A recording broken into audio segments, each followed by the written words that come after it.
You know what they say, guys. You know what they say. No, what they really say is, been spending most of our lives in a gangster's paradise. We can all agree on that, right? All three of Actually, us. one thing I would like to add to that is money and the power, power and the money, minute after minute, hour after hour.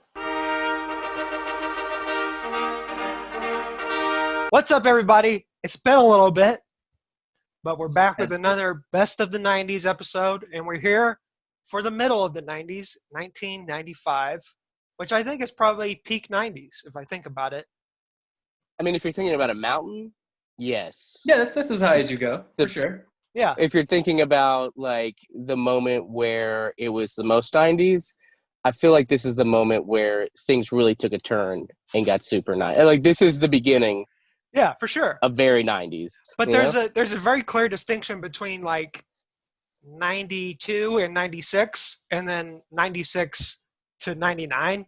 96 to 99 is just a weird transition into butt rock and attitude era wrestling. So, I mean, but yeah, so we're actually talking about movies. We're not talking about any of that stuff. No Limp Bizkit. No Limp Bizkit, no Undertaker. What a shame. Different episode. Bummer. You're not going to see Braveheart. You're not going to see Die Hard with a Vengeance. You're not going to see some other stuff.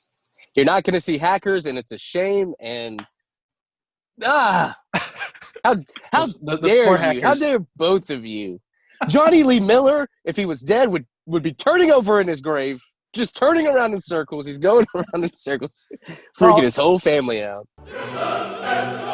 We have Martin Scorsese's Casino, and it's basically Goodfellas, but in the casino business. And it's a lot less funny and light. I mean, like, I shouldn't say Goodfellas is funny and lighthearted, but it's like very energetic. Wow, isn't this fun for portions? Casino's like ultra violent, really dark. Sharon Stone's performance is amazing. Zach coming in hot with why these movies may not should be on this list.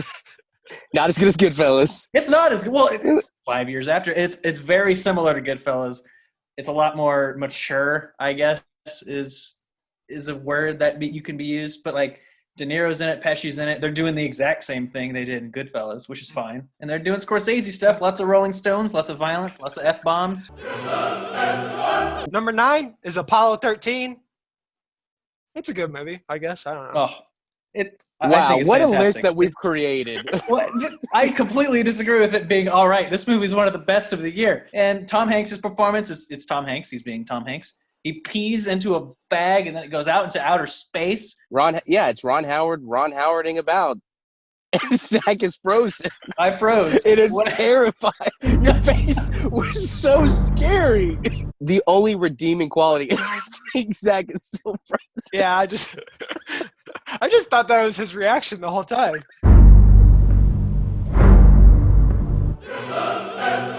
Number 8, we have 12 Monkeys. I'm the only one that put this on the list. It is amazing. It's Terry Gilliam at his best, but Brad Pitt goes off the walls. This is like the first movie I saw of him back then, because, there's like Legends of the Fall and Cool World and Thelma and Louise, and he was just a cute guy. But in this, he's a crazy cute guy. He's conspiracy level cute, Yeah, for sure. But the protagonist of the movie, Bruce Willis, is just as crazy. And that's what makes it. It's crazy on top of crazy, but also it's dystopian in a way that we haven't really seen before at the time. And the acting is great. Man, I watch this movie more than I can count, and I love it.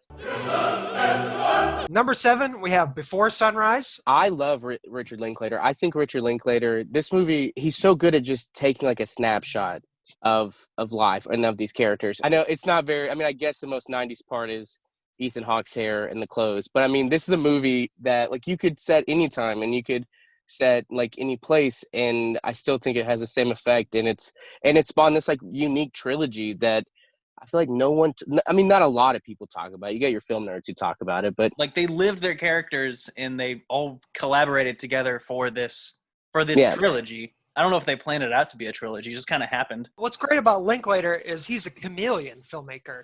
Yes. This dude can make any movie you put in front of him except for Bad News Bears. Oh my Don't wanna God, talk that about was it. Linklater? Yeah, don't want I to had talk no about it. idea. Ouch. We have the movie that spawned the Sean Bean death meme, Goldeneye.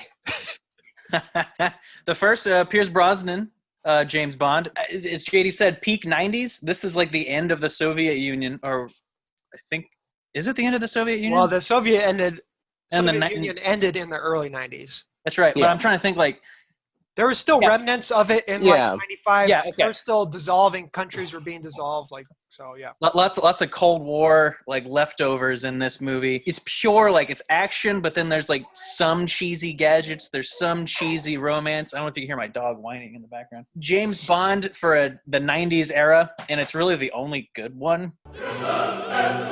Number 5, we have Friday. And boy, oh boy, what a movie this was. No, it didn't really do well at the box office. Which blows my mind. Yeah, it was a home video hit. It launched the movie career of Ice Cube. He was in a few movies beforehand, but this launched his movie career. Yeah. And he wrote it too. Yeah, and it basically introduced us to Chris Tucker. He was in a few movies before as well, but the dad is quotable so much, so much. I've never seen a toilet scene more hilarious. I thought Dumb and Dumber was the most hilarious toilet scene, and then I watched Friday. It still holds up too. Like this movie's so funny, and everyone knows a line from it. Everyone knows "Bye, Felicia." You know, sometimes a movie's so good that that people take something from it and just make it the worst. But that's the sign of a good movie, I think. Going completely opposite direction, we're going to talk about Seven, with the 7 in the middle. Brad Pitt, Morgan Freeman, redacted. Won't talk about it. And it's a movie that everyone has seen, I assume. But if you I guess if you don't like horror movies, you've not seen it. But it's David Fincher, fresh off of Alien 3. Yes. This was like the beginning of people realizing, oh, this guy's good. It's one of those movies that is so gross, but it's gross in such a detailed way that it's not gross, if that makes sense. And there's a reason for it being gross. Like, it's not just gross to be gross. It's in the story. Like the serial killers murdering people based off of the 7 sins. And some of those sins are really gross. What's in the box? What's in the What's in the box? box? What's in the box? What's in the box? What's in the box? Speaking of peak 90s, we have number 3, and it is Clueless, the most influential 90s movie that has ever existed, popularized basically everything that anybody says to this day. The fashion was ahead of its time, but also in the perfect time. It introduced Paul Rudd when he was 45 years old. And he's still 45 years old. He's not. He looks exactly the same. Breckenmeyer, you got Brittany Murphy, rest in peace. You got Alicia Silverstone, and you got Wallace Shawn. I mean, like this, it's such a iconic movie. And Amy Heckerling to put out I know she's done a lot, but this and Fast Times to have 2 different portrayals of high school, both iconic. Everyone loves Clueless. It's great. It's people who have never seen it. They're like, oh, it's kind of girly, or oh, it looks stupid, or it looks old. It's like, no, this movie You're wrong on every front. is so good. Switching gears again. We're just putting it into second gear here. And Nice. We're talking about Heat, of course, which is Michael Mann's magnum opus. De Niro, Pacino, Kilmer. But yeah, Val Kilmer is the star of this movie. I know Pacino and De Niro have their scene, and it's amazing. But Kilmer from start to finish is the movie. I know we all think about the one scene, the bank robbing scene. That is just heart pounding. It's so good. Any heist movie is looking at Heat.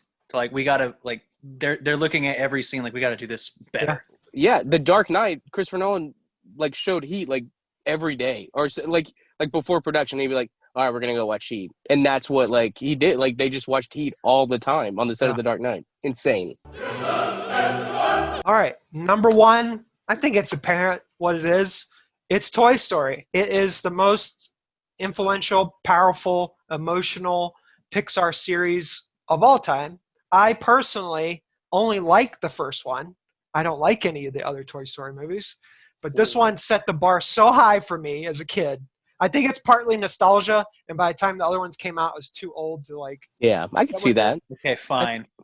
But Toy Story, when it first came out, man, just hits you like a ton of bricks if you're a kid. And you're just like, oof. That they were kind of like, we want to make this fully 3D animated movie, and everyone was like, well, never going to happen.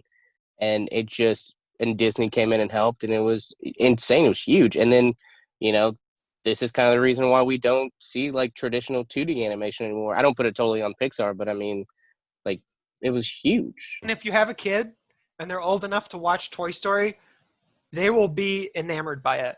I mean, I showed my daughter it, and kids will be kids and they run around back and forth and whatever. But when there's certain scenes that come up, like when Buzz Lightyear first shows up, or when he tries to fly, or the car scenes, man, they just capture you so quickly. I don't think I've ever felt more emotionally drained than when Buzz Lightyear tries to really fly, when he has that moment of realization, and Randy Newman's song is playing, and I'm just like, you just take my heart out and stomp all over it. It's ridiculous. Great list. No Next up, Braveheart.